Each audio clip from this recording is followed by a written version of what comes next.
हाँ जी, देखो कल कहाँ तक कंप्लीट हो गया था। हाँ जी, हमने सेक्रीफाइस रेशियो वगैरह के बारे में जान लिया था। Okay, now goodwill. नया पार्टनर आता है, साथ में क्या लाता है? कैपिटल और गुडविल का हिस्सा। गुडविल का हिस्सा क्यों लेके आता है? क्योंकि हाँ, पुराने पार्टनर्स, ओल्ड पार्टनर्स उसके लिए क्या करते हैं? सेक्रीफाइस करते हैं फॉर द फ्यूचर प्रॉफिट्स। इसीलिए वो जो गुडविल का हिस्सा लेकर आता है वो ओल्ड पार्टनर्स में किस रेशियो में डिवाइड होता है? Sacrificing ratio. सैक्रिफाइसिंग रेशियो के अंदर वो डिवाइड होता है। क्यों?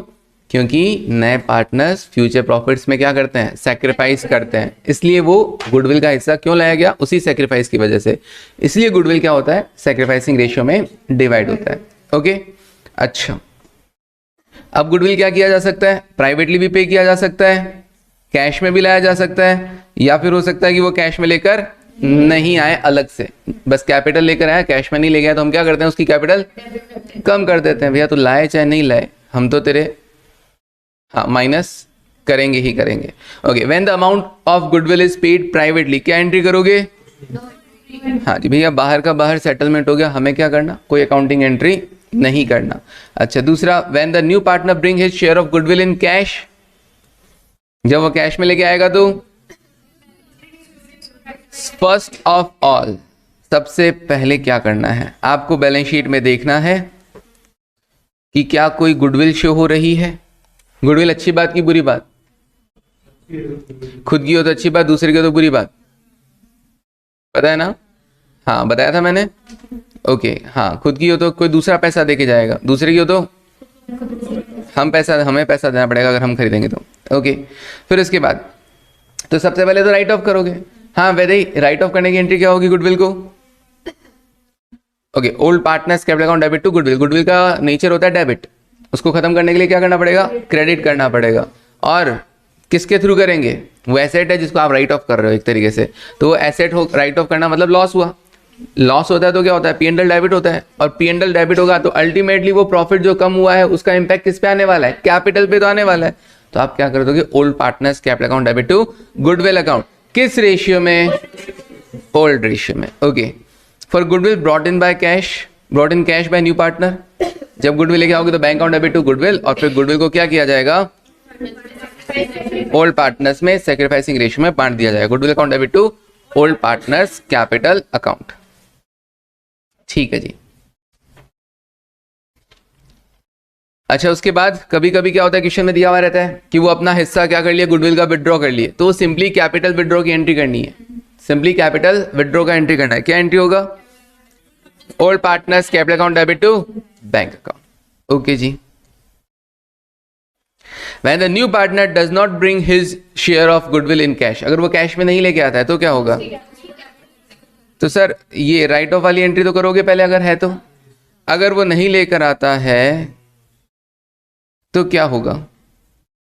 Only purchase goodwill can be shown in the balance sheet, so here goodwill account can't be raised and adjustment should be made through the, simply हम क्या करेंगे? उसकी कैपिटल को क्या कर दिया जाएगा? कम कर दिया जाएगा।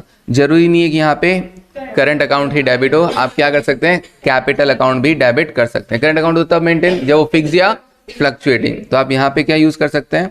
कैपिटल अकाउंट भी यूज कर सकते हैं। बैंक टू कैपिटल, नया वाला पार्टनर, जैसे मान लो जेड आया तो बैंक अकाउंट डेबिट टू जेड्स कैपिटल, और फिर Z account debit capital to X and Y in sacrificing ratio. Okay, sacrificing ratio. ठीक है, रिवील किया एसेट को।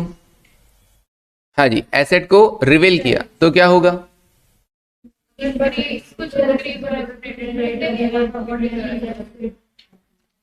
ओके जी।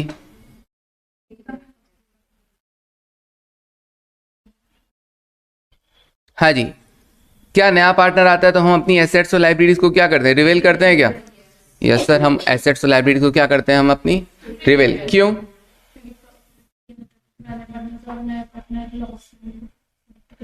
हाँ ऑब्वियसली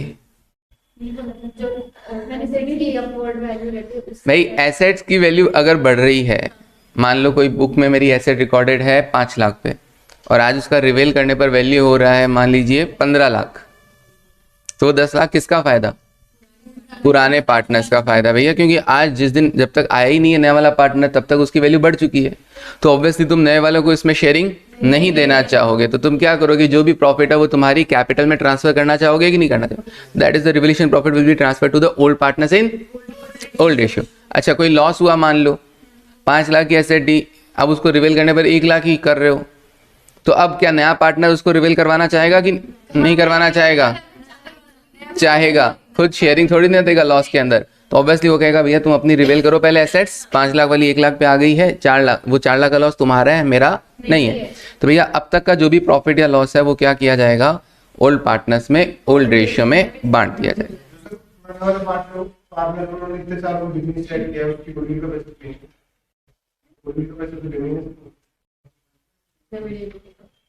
इसने वीडियो पक्का नहीं देखा, कल भी मुझे लगा था। अच्छा, चला के छोड़ दिया होगा। अभी सोचने भी लग गया है। अच्छा अच्छा अच्छा, क्या बोल रहे हो?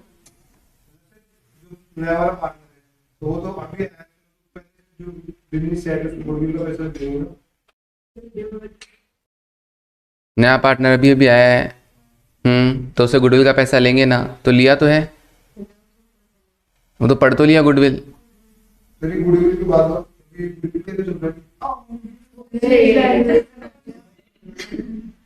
ओके,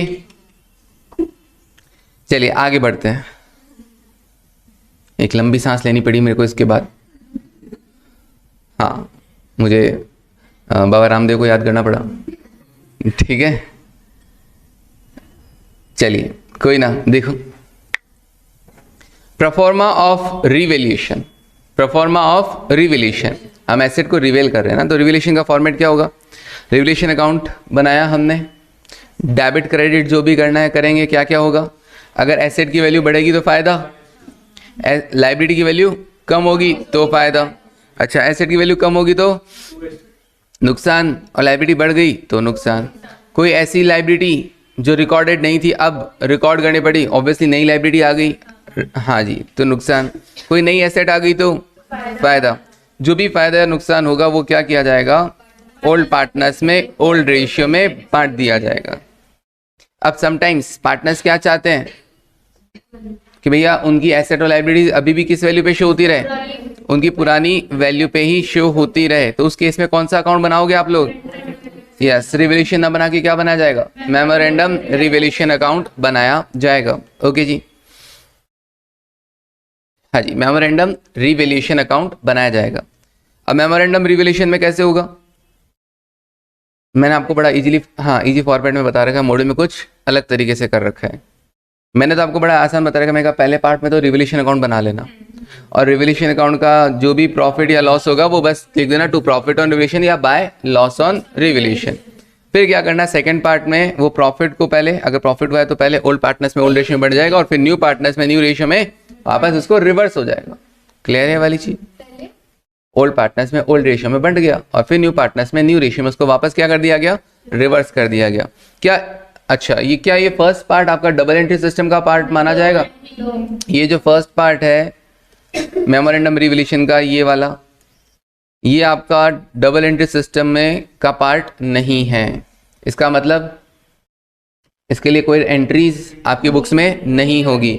आपकी बुक्स में एंट्री क्या होगी, केवल memorandum revaluation account debit to old partners capital in case of profit, और फिर क्या होगा, new partners capital account debit to memorandum revaluation. Best है ये वाला। इसके लिए क्या एक सिंगल एंट्री पास किया जा सकता है, गेनिंग टू सैक्रिफाइस। ये गेनिंग टू सैक्रिफाइस सब जगह ही अपना क्या है, गेनिंग टू सैक्रिफाइसिंग ही है, चाहे रिटायरमेंट हो चाहे एडमिशन हो, सब जगह एक ही है। पहले बड़ा दिक्कत होता था बचपन में, पहले न्यू टू ओल्ड करना पड़ता था, कभी ओल्ड टू न्यू करना पड़ता था, ठीक है ना। अभी सिंपल एक ही करना है, गेनिंग टू सैक्रिफाइसिंग, नक्की। ओके, फिर एग्जाम्पल था, एग्जाम्पल करवाने की जरूरत नहीं होगी। Reserves and profit and losses का क्या करेंगे सर हम? ऑब्वियसली सर वो पुराने पार्टनर्स का है, उस पर पुराने पार्टनर्स का हक है, तो क्या किया जाएगा, ओल्ड पार्टनर्स में ओल्ड रेशियो में इसे बांट दिया जाएगा। तो कोई भी जनरल रिजर्व है, रिजर्व फंड है, P&L है, उसे आप क्या करेंगे, ओल्ड पार्टनर्स में ओल्ड रेशियो में बांट देंगे। ओके, और कोई लॉसेस हुए तो तो वो भी ओल्ड पार्टनर्स में ओल्ड रेशियो में बांट देंगे। P&L अकाउंट लॉस हुआ तो advertisement, suspense, deferred revenue expenditure, किसी भी तरह का खर्चा जो भी तक राइट ऑफ नहीं हुआ हो, फिक्टिशियस एसेट है ये, तो उसके लिए भी हो जाएगा। अच्छा, कुछ स्पेसिफिक रिजर्व जैसे कि वर्कमैन कंपनसेशन रिजर्व हुआ, इन्वेस्टमेंट फ्लक्चुएशन रिजर्व हुआ, उनका क्या किया जाएगा? जितना लाइबिलिटी होगा उतना तो लाइबिलिटी में ट्रांसफर कर देंगे, बाकी का ओल्ड पार्टनर्स में ओल्ड रेशियो में अप टू द लाइबिलिटी, वो तो ठीक है, लाइबिलिटी में ट्रांसफर किया। उसके ऊपर जो रिजर्व आपने बना रखा है वो फ्री रिजर्व है, देखा जाए तो उसके रिगार्डिंग कोई लाइबिलिटी नहीं है, उसे क्या कर लो, आपस में बांट लो। ओके, लाइबिलिटी अगर ज्यादा होगा तो रिवैल्यूएशन अकाउंट डेबिट हो जाएगा। हाँ जी, इन्वेस्टमेंट फ्लक्चुएशन रिजर्व आपने बना रखा था, क्यों? ताकि इन्वेस्टमेंट वैल्यू में कोई फ्लक्चुएशन हो उसके लिए। तो अगर आपकी इन्वेस्टमेंट की वैल्यू कम हो गई है तो उतना अमाउंट तक तो आप क्या कर दीजिए, अपने इन्वेस्टमेंट को क्रेडिट कर दीजिए और इन्वेस्टमेंट की वैल्यू को डाउन कर दीजिए। और फिर भी रिजर्व में बैलेंस बच जाता है तो आप उसे ओल्ड पार्टनर्स में ओल्ड रेशियो में बांट दीजिए। ओके, वर्कमैन कंपनसेशन बना था, अगर कोई लाइबिलिटी अराइज होती है for workman. Investment fluctuation reserve बना था for the investment fluctuation in the value of investment. ठीक है, हाँ, अगर एक्चुअल लाइबिलिटी बैलेंस से भी ज्यादा हो जाए तो इस अमाउंट के लिए रिवैल्यूएशन अकाउंट को आप डेबिट कर देंगे। ठीक है जी, आगे बढ़ते हैं। Workman compensation reserve, liability for workman compensation reserve कितना? 12,000। How to deal with it, आप कैसे इसे डील करेंगे? ये सब आपने क्वेश्चंस किए होंगे सारे के सारे। ओके जी, हिडन गुडविल क्या होती है? जैसे कि हाँ, ए और बी दो पार्टनर हैं, ओके, सी को वो लेकर आ रहे हैं कितने हिस्से के लिए? मान लीजिए 1/3 हिस्से के लिए, और सी कैपिटल कितनी लेके आ रहा है? ओके, 2 लाख। ठीक है, 2 लाख लेके आ रहा है ना, ठीक है, छोटा बहुत लेके आएगा ना, ऐसा क्या बढ़ता है। ए और बी का कैपिटल कितना? सर ए का कैपिटल 150 और 250, 2 लाख 3 लाख। ठीक है, 2 लाख और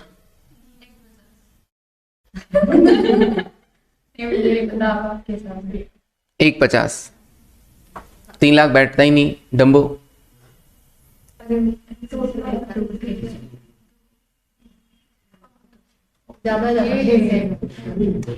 बन रहा है क्या क्वेश्चन? हाँ जी,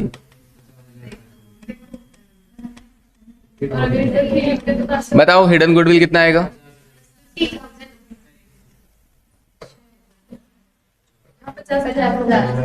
50,000।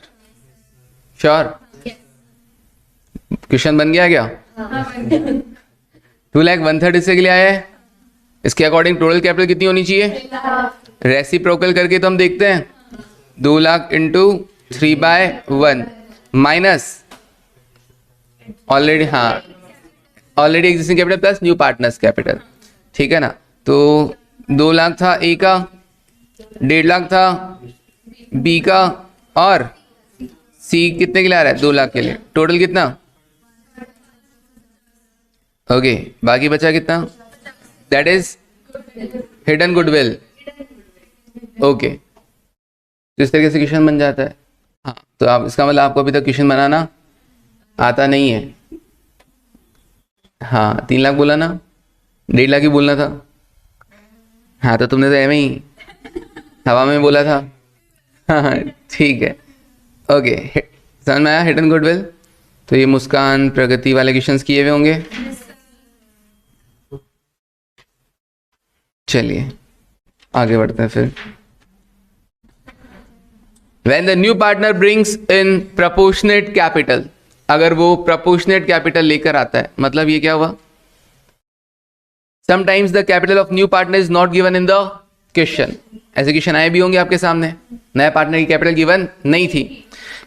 He may be required to bring in proportionate capital. In such cases, new partner's capital will be calculated on the basis of the capital of the old partners remaining after all adjustment.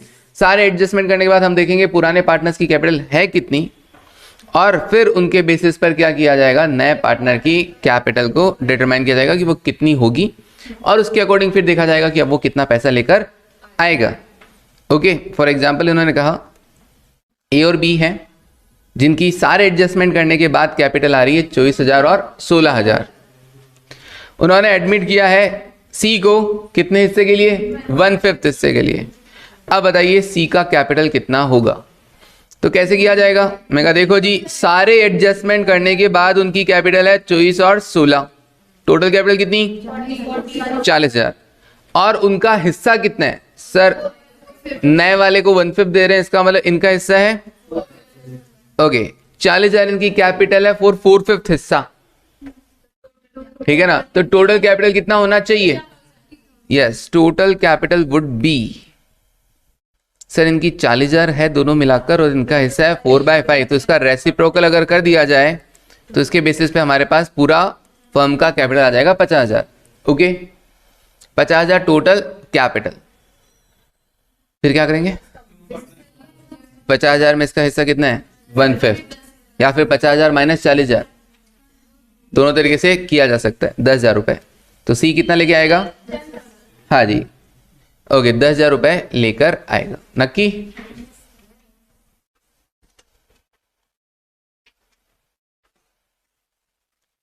सी का closing capital कितना होना चाहिए, 10,000 होगा, लेकर कितना आएगा वो एक अलग बात है।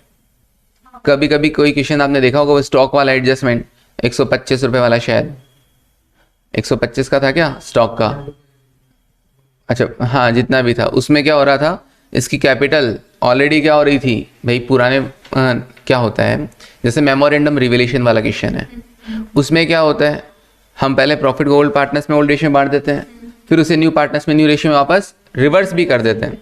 तो इससे जो नया पार्टनर आ रहा है उसका कैपिटल तो क्या हो गया, डेबिट हुआ कि नहीं हुआ उतना अमाउंट से। तो ऑलरेडी अगर सी उस केस में फंस गया मान लो, तो सी का भी कैपिटल क्या हो गया होगा, मेमोरेंडम रिवोल्यूशन के चक्कर में क्या हो गया होगा, डेबिट हो गया होगा।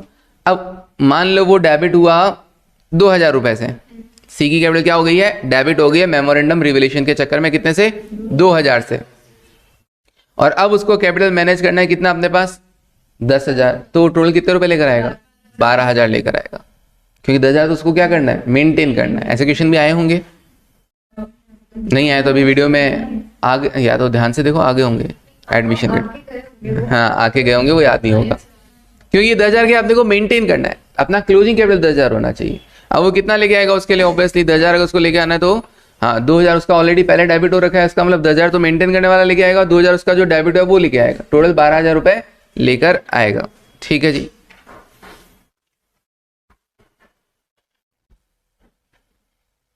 हाँ जी और आगे बढ़ते हैं। फिर ये क्वेश्चन थोड़ी ना देखना है, नहीं आपने डाउट पूछा ही नहीं, व्हाट्सएप पे रजिस्टर नहीं करवाया मेरे को, इसका मतलब आपका कोई डाउट नहीं है क्वेश्चन के रिगार्डिंग। नो, ये आज डाउट क्लास नहीं है, आज रिवीजन क्लास है। बहुत उसूल के खिलाफ हो जाता है, ठीक है ना। नेक्स्ट देखो, adjustment of old partners capital on the basis of new partners capital करवाना है क्या, हाँ हाँ पहले मेरा है ना बुरा वाला डेविल वाला दिमाग काम करता है, फिर मेरा हाँ अच्छा वाला दिमाग काम करता है, बट मेरा पहले डेविल वाला दिमाग काम करता है, समझा। क्योंकि अगर आपको कोई डाउट है तो ऑब्वियसली आपका मैसेज आना चाहिए कि नहीं आना चाहिए। अचानक से यहाँ पे कंसेप्ट चल रहा है, बोल रहे हो कि हाँ मेरे डाउट आ गया सर, ये क्वेश्चन में समझ में नहीं आया था। नहीं, बाद में रजिस्टर्ड नहीं होना जरूरी है भैया, बाद में तो अब दो तीन दिन बाद बताऊंगा मैं। हाँ हाँ अभी सुन लो, लेकिन ध्यान रखो अगर कोई डाउट आ रहा है और आप नहीं पूछ रहे हो, इसका मतलब आप अपने पैर पे कुल्हाड़ी मार रहे हो, ठीक है ना। यहाँ तो बीच रास्ते में दिख गया तुमको और तुमने बोला अरे सर ये समझ में नहीं आया था, ऐसे नहीं होता ना, ये आपका ही नुकसान है। चलो देखो, the following is the balance sheet of A and B. क्या बोल रहा है ये, अभी फटाफट ऊपर ऊपर से सुन लो। डेटर्स कितने के हैं 40,000 के, और अब तक प्रोविजन कितना बना रखा है इन लोगों ने 3600 का, तो नेट डेटर्स 36,400। तो डेटर अकाउंट का बैलेंस कितना बोल रहा है, 40,000 बोल रहा है या 36,400 बोल रहा है? पहले तो मुझे ये बताओ, डेटर अकाउंट का बैलेंस कितना बोल रहा है, 40,000 या 36,400? 40,000। ये सिर्फ एक प्रेजेंटेशन है कि डेटर में से लेस प्रोविजन करके दिखा रखा है। आप इस प्रोविजन को लाइब्रेरी साइड में भी दिखा सकते हो, बट क्या होता है एसेट के लिए जब भी प्रोविजन बनता है उस एसेट में से लेस करके शो करना चाहिए, ठीक है। तो डेटर अकाउंट बोल रहा है 40,000 और प्रोविजन अकाउंट बोल रहा है 3600। सबसे पहले माइंड में ये सेट होना जरूरी है। अच्छा, स्टॉक बिल्डिंग, पेटेंट मशीनरी है, फिर बैंक ओडी है, रिजर्व फंड है। रिजर्व फंड को तो अगर नया पार्टनर आएगा तो हम क्या करेंगे, हाँ जी, ओल्ड पार्टनर्स में ओल्ड रेशियो में बांट देंगे।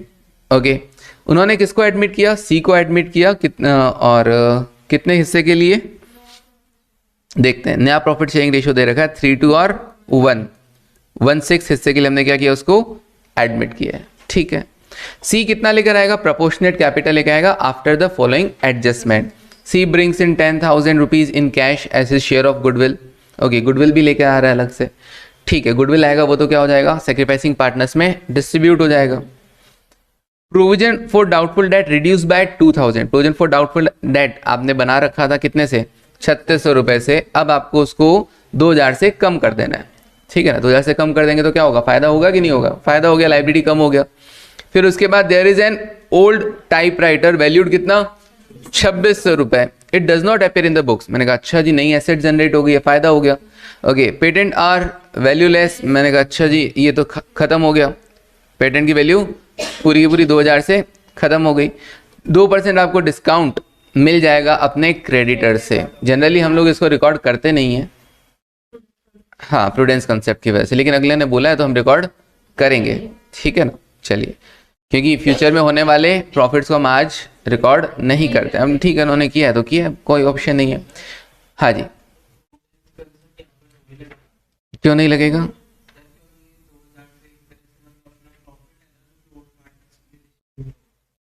Discount to be receive from creditors, ठीक है, मिल जाएगा।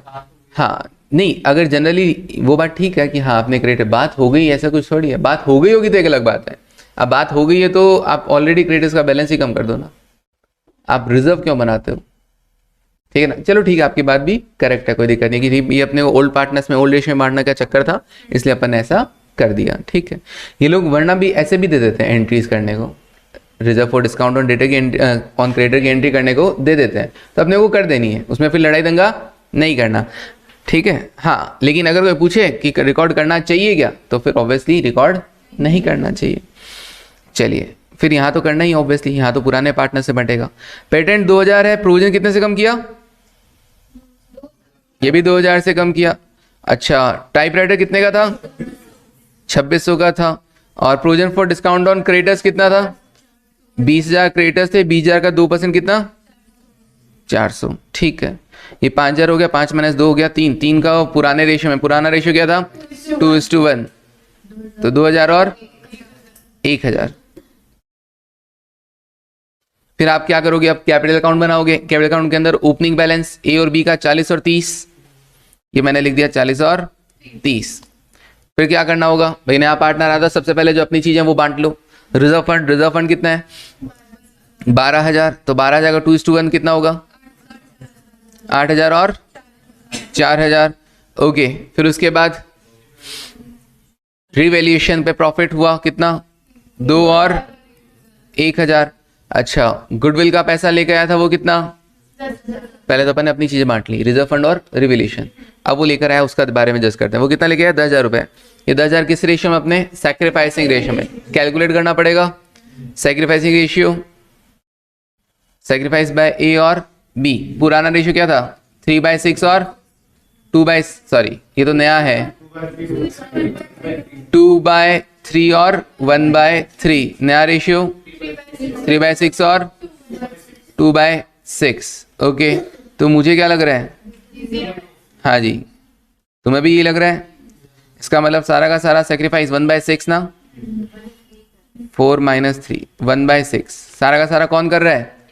Since B has not made any sacrifice, the entire amount brought in by C for goodwill will be credited to A.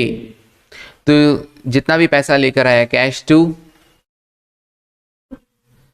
आप direct भी कर सकते हैं, cash account debit to as capital, आप कर सकते हैं cash account debit to goodwill और फिर गुडविल टू एज कैपिटल। कितना? 10,000। ओके 10,000, ठीक है जी। हाँ देखो फिर आगे। अच्छा अब क्या करेंगे सर, सारे एडजस्टमेंट कर दिए, अब वो कैपिटल लाना बाकी रहा उसका अभी तक। तो हमने क्या देखा कि अभी सारे एडजस्टमेंट करने के बाद ए और बी का कैपिटल कितना है, तो देखो ए और बी का कैपिटल कितना कितना है, 60,000 और 35,000। ओके 60,000 और 35,000 पक्का। ओपनिंग 60 और 35, आप चाहें तो अलग अलग करें, आप चाहें तो अलग अलग शो करने की जरूरत नहीं है, उसी के अंदर ही रहने दो। आपने देख लिया ना 60 और 35 है बस। अच्छा वो 60 और 35 कितने हिस्से के लिए? 5/6 हिस्से के लिए। 1/6 के लिए तो नया आ रहा है ना प्रियांशु। हाँ तो उन दोनों का हिस्सा कितना हुआ 5/6, तो 60 और 35 टोटल मिलके कितना 95,000। 95,000 5/6 हिस्से के लिए, तो इंटू रेसिप्रोकल कर दो 6/5, ये टोटल कैपिटल आ जाएगा। और इस टोटल कैपिटल का 1/6 हिस्सा नए का रहेगा। तो सी की कैपिटल कितनी रहनी चाहिए लास्ट में? 19,000 रहनी चाहिए। तो हमने यहाँ पे बैलेंस लिख दिया 19,000। अब सी के और तो कोई ट्रांजेक्शन था ही नहीं, कोई डेबिट क्रेडिट कुछ नहीं था। 19,000 इसको मेंटेन करना है, तो ऑब्वियसली बैलेंसिंग फिगर में लेके कितना आ जाएगा?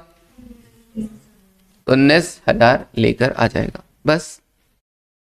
अब जब हम बैलेंस शीट बनाएंगे तो बैलेंस शीट बनाएंगे तो डेटर्स कितने रहेंगे? सर डेटर्स हैं 40 के थे। हाँ जी 40 के थे, और प्रोविजन कितने का होगा अब? 1600 का होगा। क्यों? पहले 3600 का था, 2000 से आपने कम कर दिया, कितना आया? 38,400। स्टॉक कितने का था? 20,000, कोई चेंज नहीं था? नो। बिल्डिंग कितने की थी? कोई चेंज? टाइपराइटर नया आया 2600 का। मशीनरी कितने की थी? 33,600, कोई चेंज नहीं है। ओके बैंक बैलेंस अभी देखेंगे। क्रेडिटर्स कितने के थे? 20,000 के थे, और आपने प्रोविजन बना लिया कितने का? 400 का, तो बचा कितना? 19,600। कैपिटल देखेंगे। अच्छा कैपिटल तो देख लिया, 60, 35 और 19 कितना? 1,14,000। बैलेंसिंग फिगर में बैंक निकाल दो।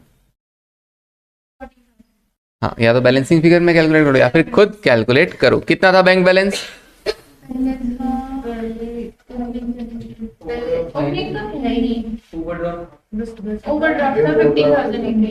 हाँ अभी देखते हैं क्या बता रहे हो। ओवरड्राफ्ट था, कितने का था ओवरड्राफ्ट? आया? सुनो सुनो फटाफट। बैंक ओवरड्राफ्ट था, बैंक ओवरड्राफ्ट कितने का? 15,000 का। अब आपके पास क्या आया? सर हमारे पास है ना 10,000 तो गुडविल के लेकर आए, वो विड्रॉ थोड़ी कर लिए थे, नहीं। और ये 19,000 रुपए कैपिटल के लिए गए, बस 10 और 19 29, और अपने 15 का नेगेटिव बैलेंस चल रहा था। ओवरड्राफ्ट मतलब माइनस बैलेंस। 29,000 आया तो 15,000 जो नेगेटिव था वो तो हटाया ही हटाया, 14,000 का पॉजिटिव बैलेंस भी आ गया। सो बैंक बैलेंस कितना आएगा? 14,000। ये सारे डेटा गायब हो गए। चलो कोई ना, देखो adjustment of old partners capital on the basis of new partners. अब इस बार क्या हो रहा है? नए के बेसिस पे ओल्ड अपनी को एडजस्ट कर रहे हैं, तो क्या दिक्कत है? सर कोई दिक्कत नहीं है। इस बार क्या होगा? हाँ ये एग्जाम्पल आपने किया होगा।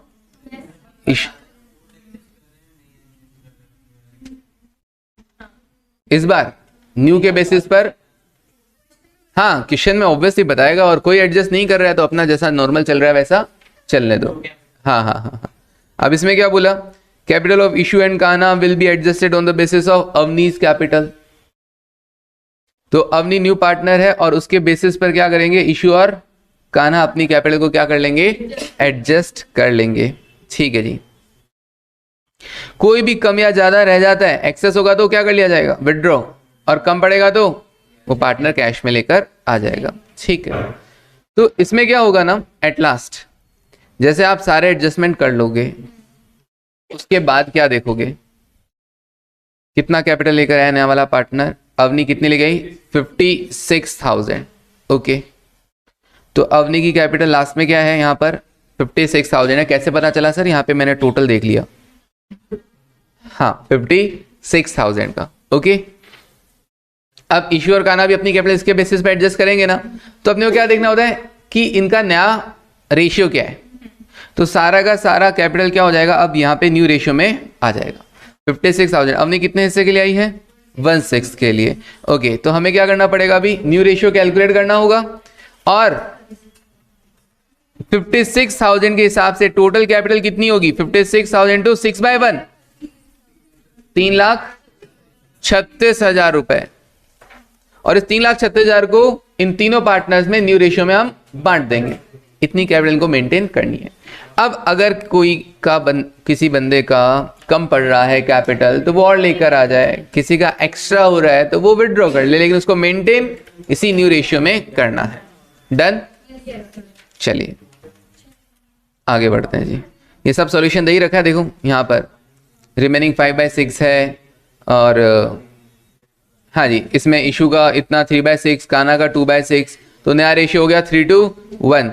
ये 56,000 का रिवर्स किया 3,36,000, इसको 3, 2 और 1 में डिवाइड कर दिया तो इनकी कैपिटल आ गई, बस सिंपल। गुडविल का कैलकुलेशन कर सकते हैं भाई, 12th वाला है, ज़्यादा कुछ नहीं, बस मैंने यहाँ पे फॉर्मेट दे दिया था और कुछ क्वेश्चंस के लिए करने के लिए फॉर्मूलाज दे दिए थे। कोई दिक्कत आएगी क्या इसके अंदर, नहीं आएगी। हाँ जी, हाँ टेस्ट में क्यों नहीं होगा, कोर्स में है तो टेस्ट में भी होगा।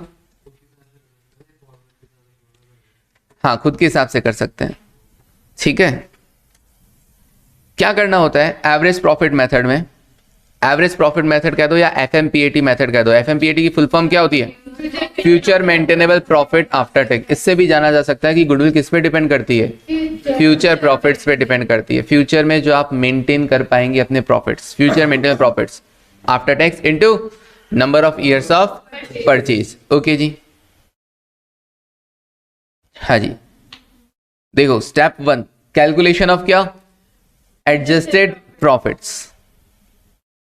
यहां पर भी आपको क्या करना होता है, सर फ्यूचर प्रॉफिट भी किस पे डिपेंड करते हैं, अपने पास्ट प्रॉफिट पे डिपेंड करते हैं। तो पास्ट प्रॉफिट में भी क्या करना पड़ेगा, एडजस्टमेंट करना पड़ेगा कि नहीं करना पड़ेगा। जैसे कि हाँ, शुरुआत किससे होगा, प्रॉफिट बिफोर टैक्स से। ओके ऋतिक, आपने पास्ट में कितना प्रॉफिट कमाया हर साल, 1 साल 2 साल 3 साल, जिनका एवरेज करना आपको, वो देखोगे कि पास्ट में कितना प्रॉफिट कमाया, प्रॉफिट बिफोर टैक्स। ओके, अब उसमें क्या किया जा रहा है, ऐड किया जा रहा है एबनॉर्मल लॉस। क्यों,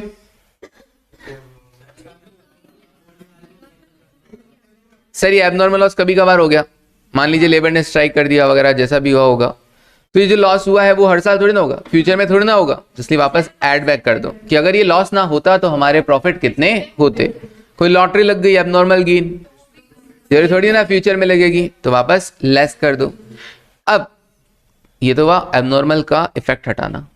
अब कोई गलती रह गई हो, capital expenditure wrongly charge against profit, machinery खरीदी रिपेयर में डेबिट कर दिया।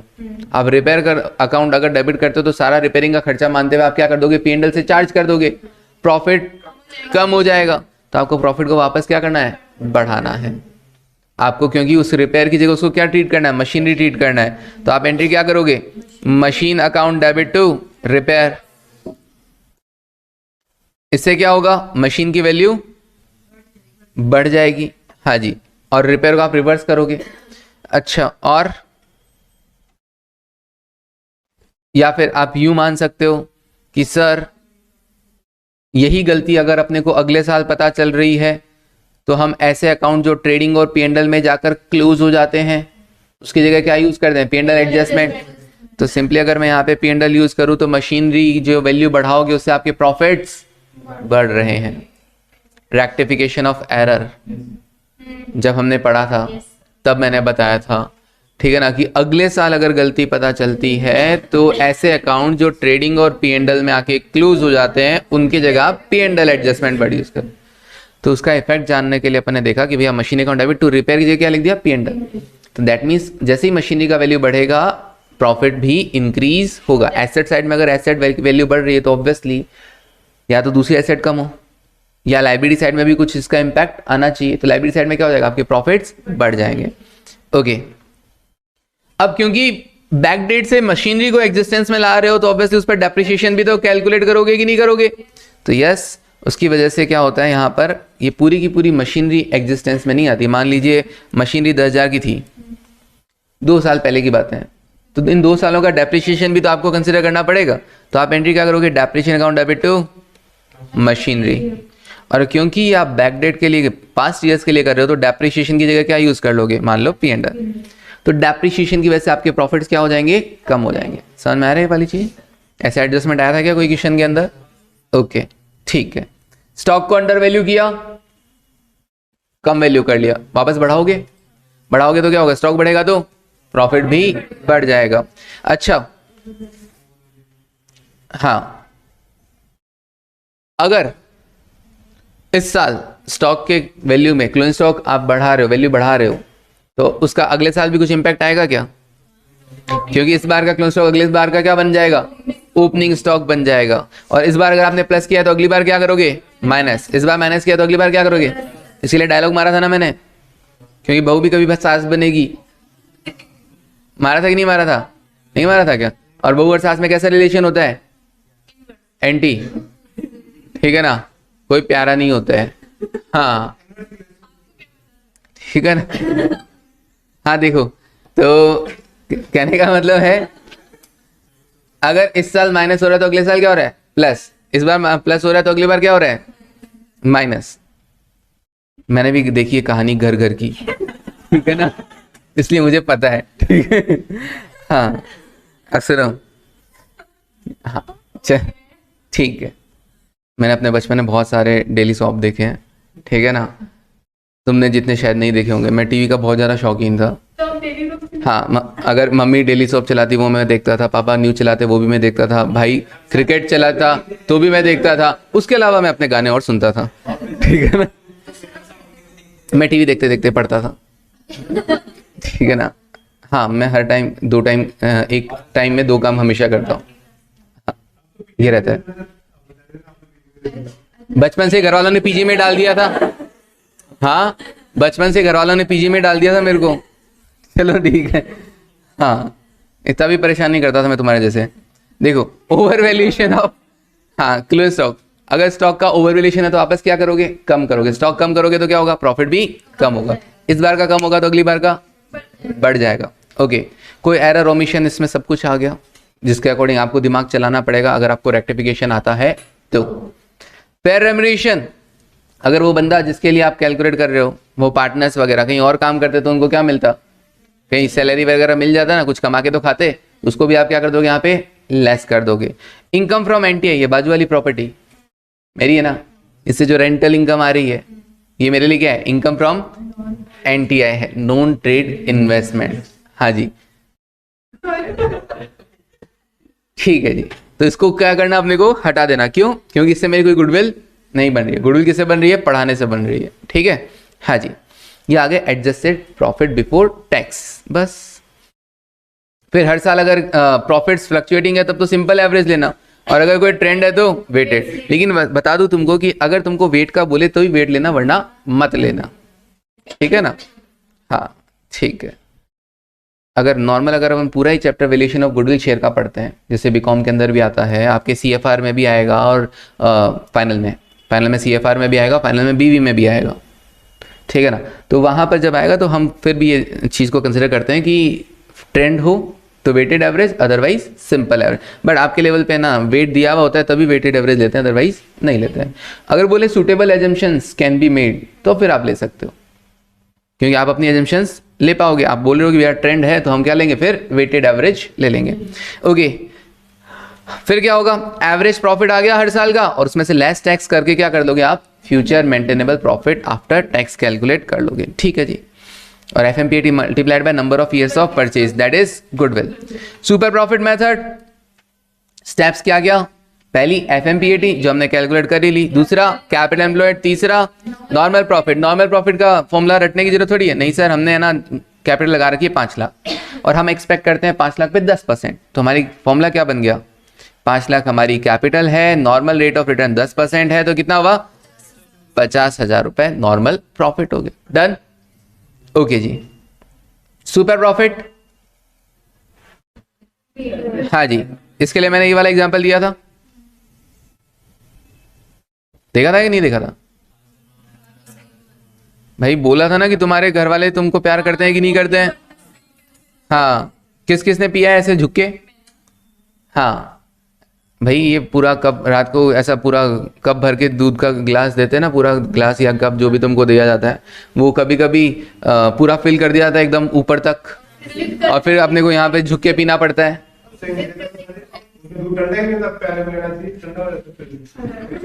हाँ वो गांव में चलता है, ठीक है।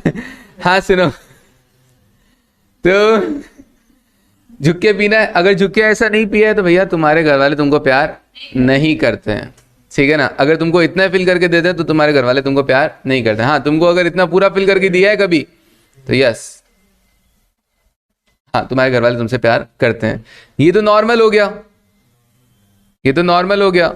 और ये एक्चुअल हो गया, एक्चुअली इतना मिलता था, एक्चुअली पूरा मिलता था। और एक्चुअल में से अगर मैं नॉर्मल हटा दूं तो क्या बन जाएगा? That is super. ये अपना सुपर प्रॉफिट हुआ करता था। देन तो एक्चुअल मतलब FMPAT minus normal profit, that is super profit. Okay, हाँ यहां से यहां तक पूरा एक्चुअल। ओके, नाउ गुडविल कैसे आएगा? Super profit into number of years of purchase. Okay जी, आगे बढ़ते हैं। अच्छा, गुडविल एक्चुअली आपको क्या लगता है, सुपर प्रॉफिट पे डिपेंड करना बेटर होता है या एफएमपीएटी पे? सुपर पे। आप जो एक्स्ट्रा कमा पा रहे हो, हाँ आप जो एक्स्ट्रा कमा पा रहे हो उसको अभी भी वो ऐसे नॉर्मली बोला है, वो सुपर प्रॉफिट ही बोलना चाह रहा है। हाँ हाँ हाँ हाँ, नॉर्मल से ज्यादा सुपर ही होता है, सुपर नॉर्मल नहीं होता है, ठीक है ना। तो एक्स्ट्रा जो भी कमा रहे हो that is super profit, right. अब इसे समझ सकते हो, एक नॉर्मल कचौरी वाला 15 रुपए में कचौरी बेचता है और दूसरा कचौरी वाला उसी कचौरी को 30 में बेचता है या 35 में बेचता है, 35 में बेचता है। वो जो 20 रुपए एक्स्ट्रा कमा पा रहा है वो क्या है? सुपर प्रॉफिट है, उसकी गुडविल की वजह से कमा रहा है। तो गुडविल का रिलेशन डायरेक्ट वो एक्स्ट्रा प्रॉफिट से होना चाहिए, क्लियर है? तो इसलिए सुपर प्रॉफिट से होना चाहिए। आप इसका चीज यहां पर भी नोट कर सकते हैं कैपिटलाइजेशन मेथड के अंदर। कैपिटलाइजेशन मेथड में क्या होता है, एक तो होता है कैपिटलाइजेशन ऑफ सुपर प्रॉफिट और एक होता है कैपिटलाइजेशन ऑफ एफएमपीएटी। सबसे बेस्ट मेथड में इसको मानता हूं, क्योंकि एफएमपीएटी और सुपर प्रॉफिट में तो क्या होता है, मल्टीप्लाई किससे किया जाता है? Number of years of purchase. अब ये number of years of purchase क्या है भैया? सिर्फ एक इमेजनरी है कि भैया इतने साल तक आप ये प्रॉफिट मेंटेन कर पाएंगे। बट ये सबसे बेस्ट माना जाता है कि सुपर प्रॉफिट अपॉन एनआरआर। आप कितने एक्स्ट्रा प्रॉफिट कमा पा रहे हैं? मैं 15 की कचौरी 35 में बेच पा रहा हूं, मैं कितना कमा पा रहा हूं एक्स्ट्रा? 20 रुपए एक्स्ट्रा कमा पा रहा हूं, दैट इज सुपर प्रॉफिट। और वो जो मैं 20 रुपए कमा रहा हूं, मार्केट में एक्सपेक्टेशन क्या है? मार्केट में एक्सपेक्टेशन है, मान लीजिए नॉर्मल रेट ऑफ रिटर्न है 10%। मार्केट में नॉर्मली अपने लोग कैपिटल पे कितना कमाते हैं? 10% कमाते हैं। तो उसके बेसिस पे मेरी गुडविल कितनी हो गई है? 200 रुपए। तो गुडविल का डायरेक्ट लिंक किससे हो गया? सुपर प्रॉफिट से हुआ कि नहीं हुआ? अच्छा, वही दूसरा क्या होगा? एफएमपीएटी मैं एक्चुअली कितना कमा पा रहा हूं? 35 रुपए उस कचौरी से। खर्चे वर्चे को एक बार कंसिडर नहीं कर रहे हैं ना, डिवाइड बाय 10%, तो उसके हिसाब से तो 350 रुपए हो गया। लेकिन 350 में एक्चुअली मेरी कैपिटल कितनी लगी हुई है? हाँ 150 रुपए लगी हुई होगी, ठीक है ना, जिसके अकॉर्डिंग तो मुझे सिर्फ 15 रुपए कमाने चाहिए थे, लेकिन वहां पर मैं 350 कमा पा रहा हूं। तो ये जो 200 रुपए एक्स्ट्रा मेरा कैपिटल रीप है, 150 की कैपिटल मेरा 350 जैसा शो हो रही है, 150 की कैपिटल मेरा 350 जैसा शो हो रही है। That is the actual, that is the, हम क्या बोल सकते हैं इसको, वैल्यू ऑफ बिजनेस। 350 क्या है? Value of business. और एक्चुअली कैपिटल कितना है? 150 ही है। तो वो जो 200 एक्स्ट्रा काम कर रही है मेरी कैपिटल, वो क्या है? गुडविल है। जो एक्स्ट्रा प्रॉफिट कमा पा रहा हूं बिकॉज ऑफ गुडविल कमा पा रहा हूं। सुपर प्रॉफिट का डायरेक्ट लिंक होता है किससे? गुडविल से होता है।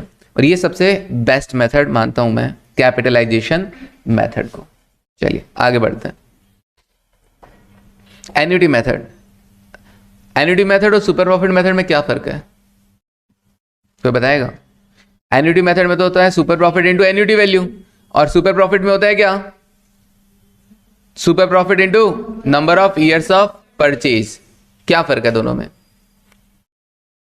सर दोनों में केवल एक ही फर्क है, जो फर्क आपने कैपिटल बस्टिंग के अंदर पढ़ा था पे बैक और डिस्काउंटेड पे बैक में, क्या फर्क था? टाइम वैल्यू ऑफ मनी का।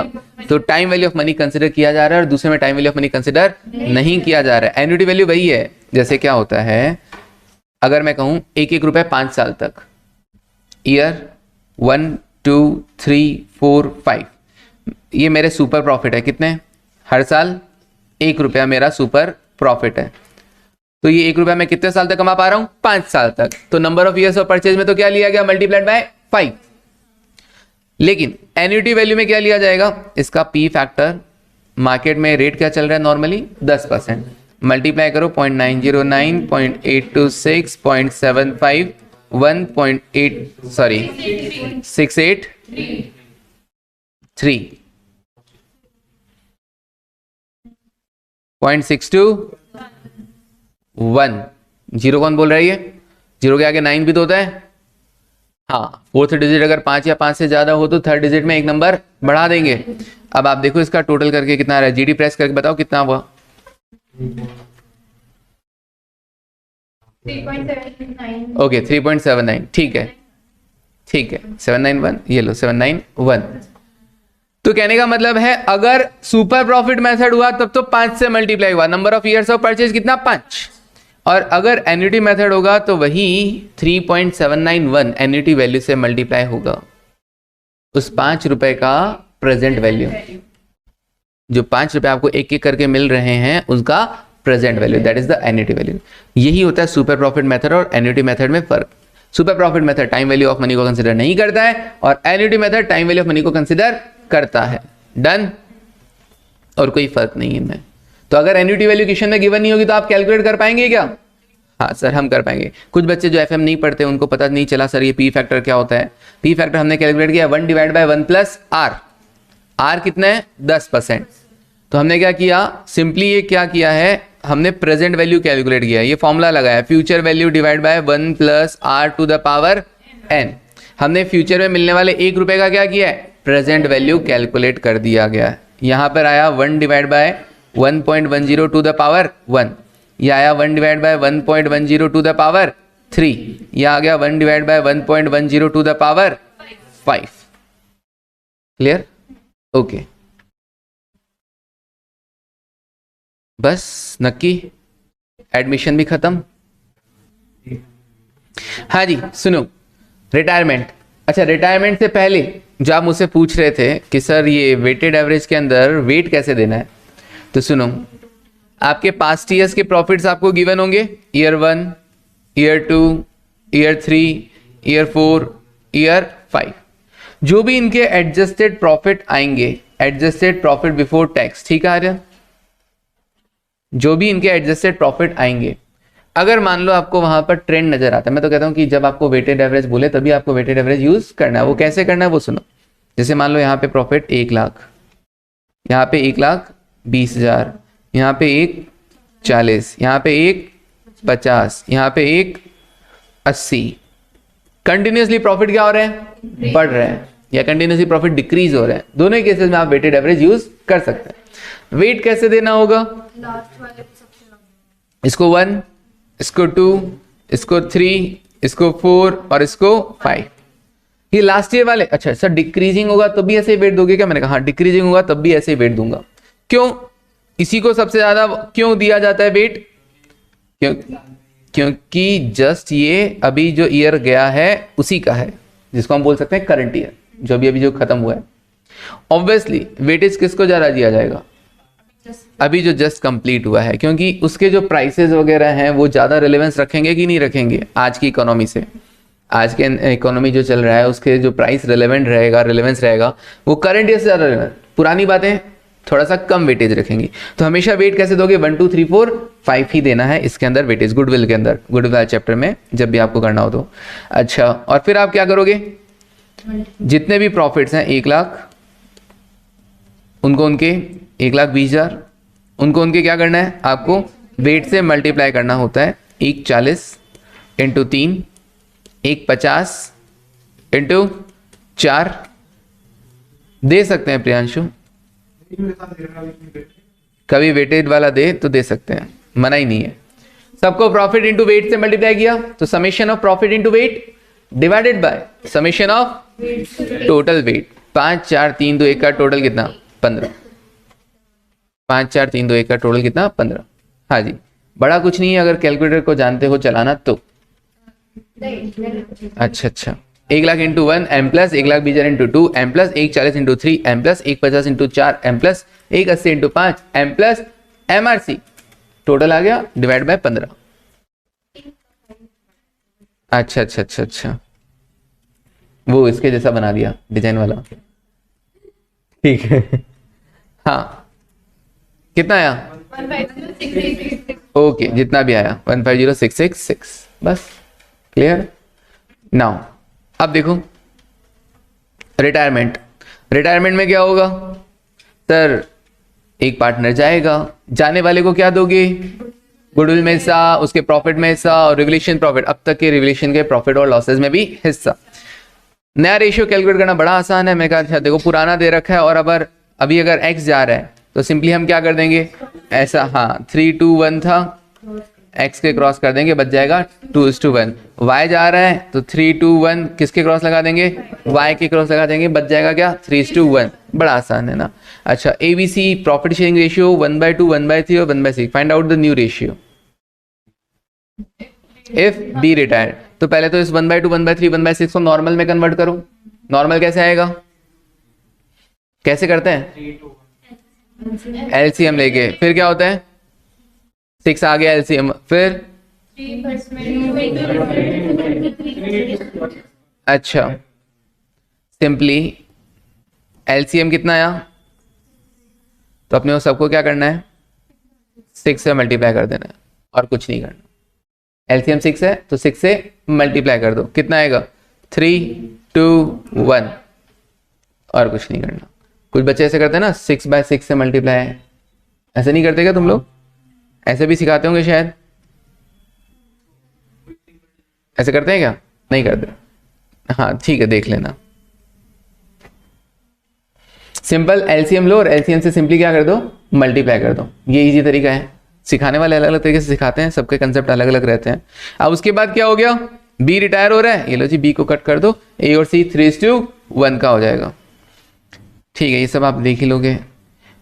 गेनिंग रेशियो फॉर्मूला क्या? New minus old. बाकी अपने दिमाग में क्या रहता है? ओल्ड माइनस न्यू करना है, पॉजिटिव आए सेक्रीफाइस, नेगेटिव आए गेनिंग। ठीक है जी। गुडविल का ट्रीटमेंट क्या होगा? जाने वाले को गुडविल का हिस्सा देना है। सबसे पहले आप क्या करोगे? पुरानी गुडविल को राइट ऑफ करोगे। Old partners capital account debit to goodwill, old ratio. फिर आप क्या करोगे? जाने वाले को गुडविल में हिस्सा दोगे तो गेनिंग टू सैक्रिफाइसिंग। कभी कभार क्वेश्चन वाला क्या बोलता है कि आपको गुडविल इतना मेंटेन भी करना है, तो उसके बाद आप क्या करते हो? अगेन गुडविल को रेज करते हो। Goodwill account debit to new partners capital account. तो ये 3 एंट्री अपने को करनी होती है। मॉड्यूल वाला क्या करता है? बार बार क्या कर देता है? ट्रीटमेंट चेंज करता है। हमें अपना एक ही ट्रीटमेंट रखना है। पहले जो गुडविल ऑलरेडी बैलेंस शीट में उसको राइट ऑफ करना है, फिर जाने वाले को उसका हिस्सा देना है, तो क्या होगा? Gaining to sacrificing. सैक्रिफाइसिंग कौन है? जो जा रहा है, क्योंकि अब फ्यूचर प्रॉफिट में वो हिस्सा नहीं लेगा। गेन कौन कर रहा है? जो जाने वाले का हिस्सा ले रहा है, दैट इज गेनिंग। ओके, फिर उसके बाद जनरली तो हम गुडविल को बैलेंस शीट में शो नहीं करते, तो ये 2 एंट्री में काम हो जाता है, रूल यही कहता है। बट अपने मॉड्यूल हैं, कुछ भी बोल देते हैं, ठीक है ना। तो अगर वो क्वेश्चन वाला बोले कि आपको गुडविल को इतने पे मेंटेन करना है, तो हम क्या कर सकते हैं? एक और एंट्री लिख सकते हैं, goodwill account debit to new partners to capital, goodwill को वापस रेज करने का।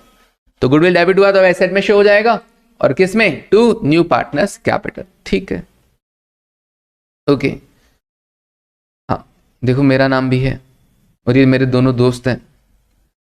चलो, हाँ हाँ सही में ऐसे नाम बड़े मैंने ऐसे सोच सोच के, हर एग्जाम्पल में बड़ा तुम सोचोगे ना, दरअसल बड़ा सोच सोच के बनाया, ऐसे थोड़ी ना।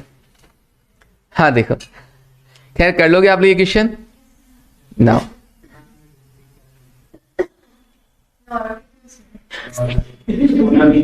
वो ऋतिक रोशन था, तुम ऋतिक नहीं थे, ठीक है ना।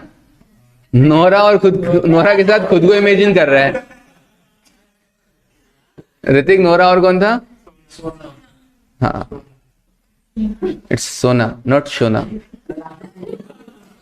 हाँ चलो देखो, हाँ इसीलिए लिखा था मैंने, है ना। देखो कर लोगे, ये तो कोई दिक्कत नहीं है। तो ABC 3-2-1 के रेशियो में गुडविल अपीयरिंग द बुक्स कितना 240 है। बी रिटायर हो रहा है on the date of B retirement, goodwill का वैल्यूएशन कितना हुआ 6 लाख। ए और सी ने डिसाइड किया क्या फ्यूचर में किस रेशियो में बांटेंगे, 3:2 में बांटेंगे। तो पहले तो जो ऑलरेडी गुडविल शो हो रही है बैलेंस शीट में बुक्स में एट अ वैल्यू 240, उसको हटाओ। किस रेशियो में, पुराना रेशियो 3:1, कितना होगा 1 20 80 और 40। ओके नेक्स्ट, अब क्या होगा, जाने वाले को उसका हिस्सा दोगे। 6 लाख में उसका हिस्सा कितना है, कौन जा रहा है, बी जा रहा है, तो उसका हिस्सा 2/6 है। तो ये 6 लाख की गुडविल है और 6 लाख में 2/6 कितना हुआ 2 लाख। अब उसको हिस्सा देंगे तो 2 लाख में ए और सी कितना कितना, आप गेनिंग रेशियो कैलकुलेट कर लो। हाँ नया रेशियो क्या है उनका 3/5 और 2/5। न्यू माइनस ओल्ड करके देख लेते हैं। ये न्यू माइनस ओल्ड किया, ओल्ड कितना था 3/6 और 1/6, तो अच्छा कैलकुलेट करके दे रखा है 3/30 और 7/30। अब सुनो, दो तरीके होते हैं ना, पहले भी मैंने बता रखे वीडियोस में, अभी भी सुन लो। या तो ये जो 2 लाख रुपए हैं, हमने देख लिया कि बी का हिस्सा कितना है 2 लाख। 2 लाख को ए और सी किस रेशियो में, तो अगर रेशियो की बात करूं तो 3:7, कितना कितना 60,000 और 140। तो एक तो तरीका क्या हो गया कि 2 लाख को मैंने क्या बांट दिया है 3:7 के रेशियो में। दूसरा तरीका, टोटल गुडविल कितनी 6 लाख, टोटल गुडविल कितनी 6 लाख। 6 लाख में ए कितना गेन कर रहा है 3/30 पोर्शन, तो 6 लाख इंटू 3/30 कितना होता है देखो 60,000। Total goodwill 6 lakh into B कितना, सी कितना गेन कर रहा है 7/30 पोर्शन, तो 140। ये दो तरीके होते हैं कैलकुलेट करने के।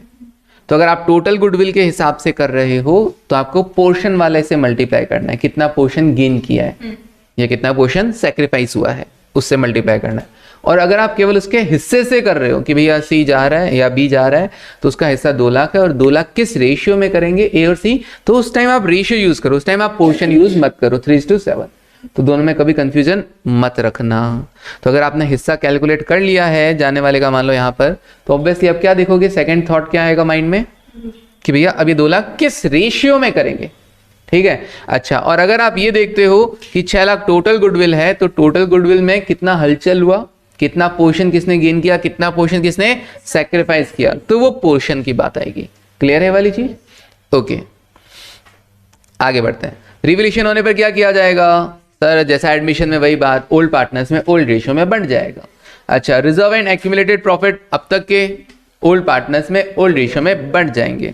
ओके, अगर वो चाहते हैं कि एसेट्स और लाइबिलिटीज अभी भी क्या हो जाए, एग्जिस्टिंग वैल्यू पे शो हो जाए, रिजर्व्स वगैरह सब कुछ, तो वही एक single entry gaining to sacrificing, या फिर वही मेमोरेंडम रिवोल्यूशन वाला। अच्छा, बेटर क्या रहता है मेमोरेंडम रिवोल्यूशन वाला treatment, 2 entry, memorandum revaluation to old partners और फिर new partner to memorandum revaluation. Reserve में भी क्या बेटर रहता है, 2 एंट्री, बजाय एक सिंगल एंट्री करने के क्या रहता है, बेटर रहता है 2 एंट्री। रिजर्व में होगा तब क्या करोगे, जैसे आपका ये अगर मान लीजिए कैपिटल अकाउंट है तो पहले तो रिजर्व्स को क्या कर देना, ओल्ड पार्टनर्स में ओल्ड रेशियो में बांट देना, फिर इधर टू रिजर्व लिखना और न्यू पार्टनर्स में न्यू रेशियो में उसे वापस रिवर्स कर देना।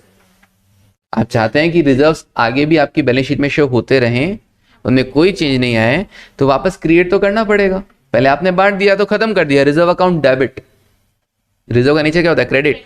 जैसे ही रिजर्व डेबिट किया यहाँ पर, अब वो रिजर्व क्या हो गए थे, खत्म हो गए थे, वो डिस्ट्रीब्यूट हो गए ओल्ड पार्टनर्स में ओल्ड रेशियो में। लेकिन आप चाहते हो कि रिजर्व को अभी भी हम बैलेंस शीट में शो करें, तो उसे वापस क्रिएट कर दो to reserve, new partners capital account debit to reserve. तो ओल्ड पार्टनर्स में पहले बांट दिया ओल्ड रेशियो में, फिर न्यू पार्टनर्स में न्यू रेशियो में उसे वापस क्रिएट कर दिया। तो बजाय गेनिंग टू सैक्रिफाइस करने के ये ज़्यादा ईजी रहता है। अल्टीमेटली इफेक्ट क्या आएगा, वही आएगा गेनिंग टू सैक्रिफाइस, लेकिन बेटर क्या रहता है, दिमाग ही नहीं लगाना पड़ता। जो है रिजर्व्स पहले ओल्ड पार्टनर्स में ओल्ड रेशियो बांट दो, फिर न्यू पार्टनर्स में न्यू रेशियो में उसको वापस रिवर्स कर दो, तो इसी को प्रेफर करना।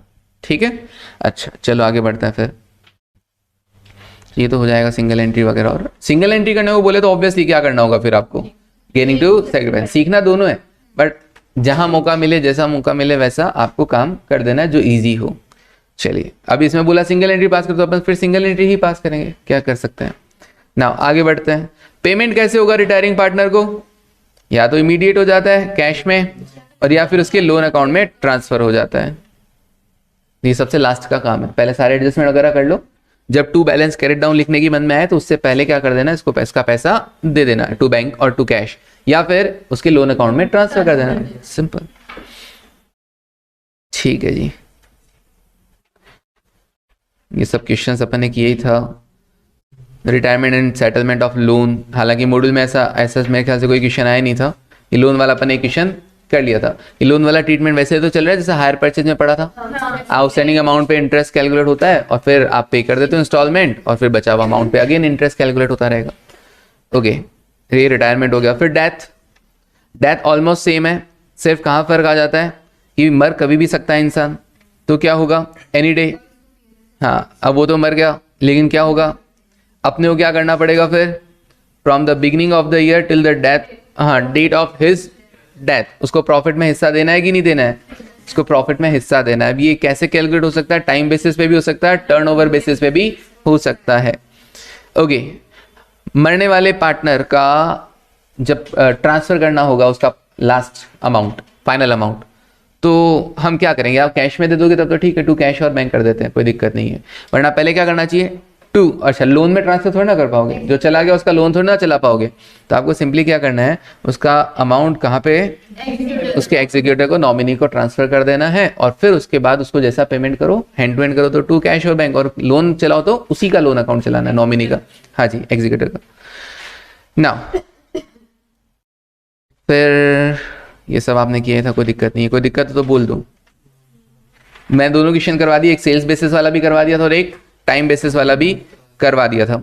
अच्छा, उसके लिए एंट्री क्या होता है, P&L suspense account debit to जाने वाले पार्टनर का कैपिटल अकाउंट।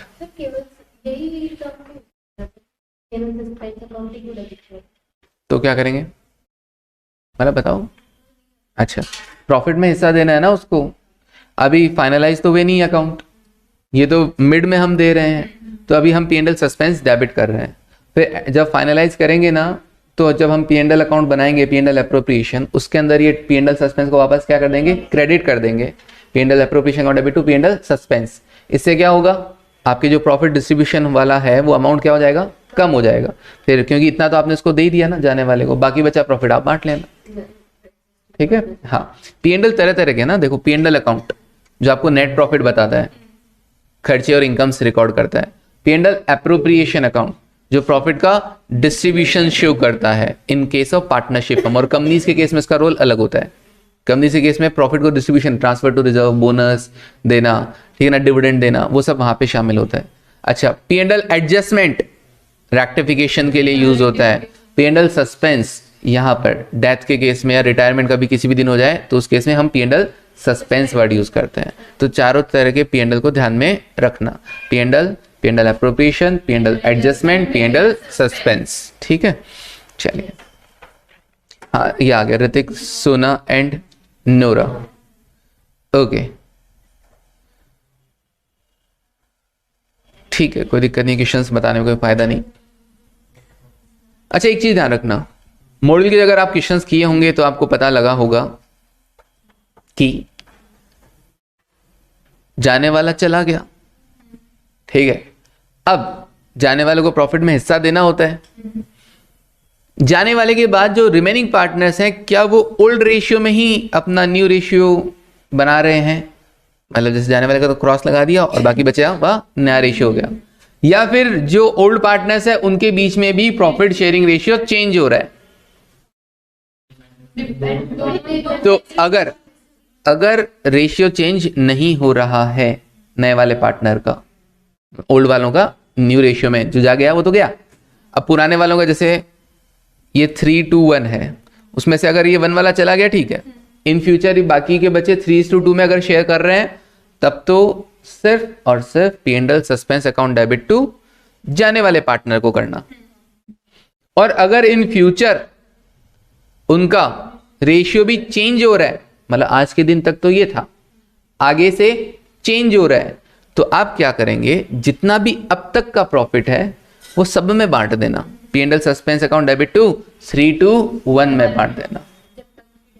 डेथ, अपने को तो वहीं तक का क्वेश्चन करना है, डेथ तक का, रिटायरमेंट किसी भी दिन अगर हो जाता है तो क्योंकि फ्यूचर के प्रॉफिट्स क्या होंगे, अलग रेशियो में डिवाइड होंगे, अब तक के प्रॉफिट इस रेशियो में डिवाइड होंगे। तो अगर ऐसा कोई सीन है कि डेथ हो रही है और डेथ के बाद क्या हो रहा है, अब जो बचे हुए पार्टनर्स है उनका रेशियो भी चेंज हो रहा है, तो अब तक के प्रॉफिट तो अब तक के रेशियो में बंटेंगे ना। तो आप क्या करना, ऐसे केस में केवल P&L सस्पेंस टू जाने वाले को नहीं करने का, P&L सस्पेंस टू, हाँ, दोनों तीनों जितने भी पार्टनर, 3 होंगे ओबेसिटी, 2 तो कहाँ, तीनों पार्टनर में कर देना। क्लियर है वाली चीज, ये फर्क आएगा दोनों में, तो ये चीज ध्यान रखना।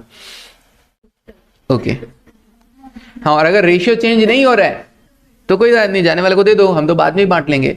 अभी बांटेंगे तो भी 3-2 के रेशियो में मिलेगा हमको, और बाद में बांटेंगे तो भी हमको 3-2 में ही मिलेगा, तो अभी क्यों बांटना, at the end of the year बांट लेंगे। हाँ, लेकिन अभी 3-2 और आगे जाके मान लो हम कहें ना, हम 3-2 में नहीं, हम तो 1:1 में शेयर करेंगे आज से। अभी मर गया ठीक है, उसके बाद हम क्या करेंगे, 1:1 में शेयर करेंगे। तो भैया आज तक का प्रॉफिट तो 3 to 1 में बांट लो, और उसके आगे का प्रॉफिट, बचा हुआ प्रॉफिट बाद में, वो आगे की जिम्मेदारी। हमारा क्वेश्चन तो यहीं पे खत्म हो जाएगा, वो आगे जाके आप बचा हुआ प्रॉफिट साल भर का 1:1 में बांट लेना।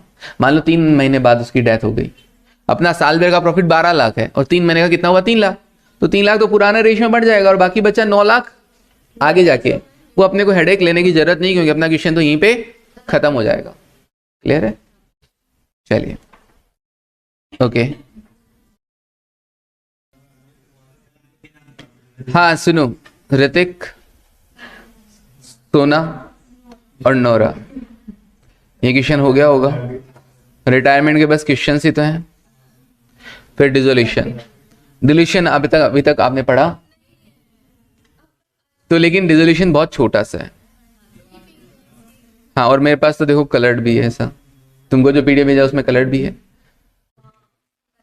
हाँ ठीक है, तो हाँ इतना सही सब जगह है, ताकि आपको इजीली वो और दिख जाए, तो पीडीएफ से भी देख सकते हैं। फिर इंसॉल्वेंसी ऑफ पार्टनर, फिर इंसॉल्वेंसी ऑफ ऑल पार्टनर, तो थोड़ा बहुत बचा है, कोई दिक्कत नहीं है, वो आप कर लेना अपने लेवल। कल से हम फिर वापस ब्रांच पढ़ेंगे, ठीक है ना। चलिए, तो क्या हो गया, तो अब आज के लिए बस इतना ही। Thank you, take care and bye.